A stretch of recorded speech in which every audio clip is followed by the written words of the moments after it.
Hello everyone and welcome back to Educator.com. I'm Dan Fullerton and today we're going to talk about electric potential and electric potential energy.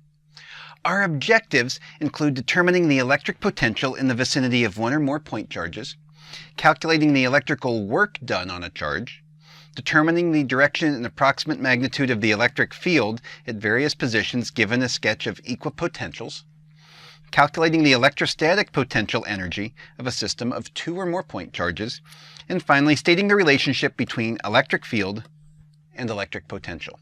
As we get into this one, please understand electric potential is one of the trickier concepts as we're talking about electricity and magnetism.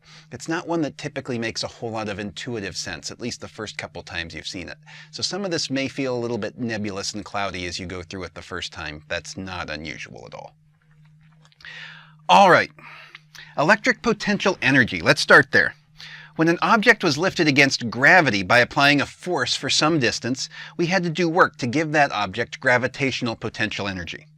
When a charged object is moved against an electric field by applying a force for some distance, we also have to do work to give that object electric potential energy. The work done per unit charge in moving a charge between 2 points in an electric field is a scalar known as the electric potential. More oftentimes you'll hear that referred to rather informally as voltage. The units are known as volts, where 1 volt is a joule per coulomb. And the work done is equal to the change in the object's electric potential energy, which we're going to symbolize capital U for potential energy and E for electrical, where the electrical potential energy is the charge times the electric potential V. All right, so taking a look at charge from work. A potential difference of 10 volts exists between 2 points A and B in an electric field. What is the magnitude of charge that requires 2 times 10 to the minus 2 joules of work to move it from A to B? Well, we have a potential difference between A and B of 10 volts. We don't know charge, but we do know that the work done in moving it from A to B was 2 times 10 to the minus 2 joules.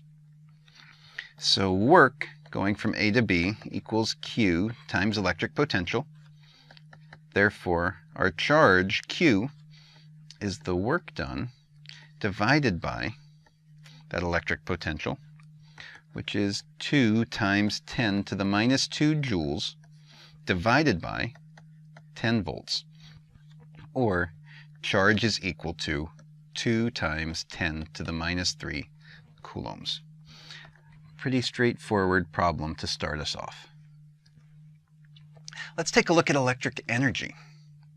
How much electrical energy is required to move a 4 microcoulomb charge through a potential difference of 36 volts? Well, now we're looking for electric potential energy. We know our charge is 4 microcoulombs, or 4 times 10 to the minus 6 coulombs, and our potential difference is 36 volts. So U equals QV, which is 4 times 10 to the minus 6 coulombs times 36 volts, which gives us electric potential energy of 1.44 times 10 to the minus 4 joules. Another straightforward starter sort of problem.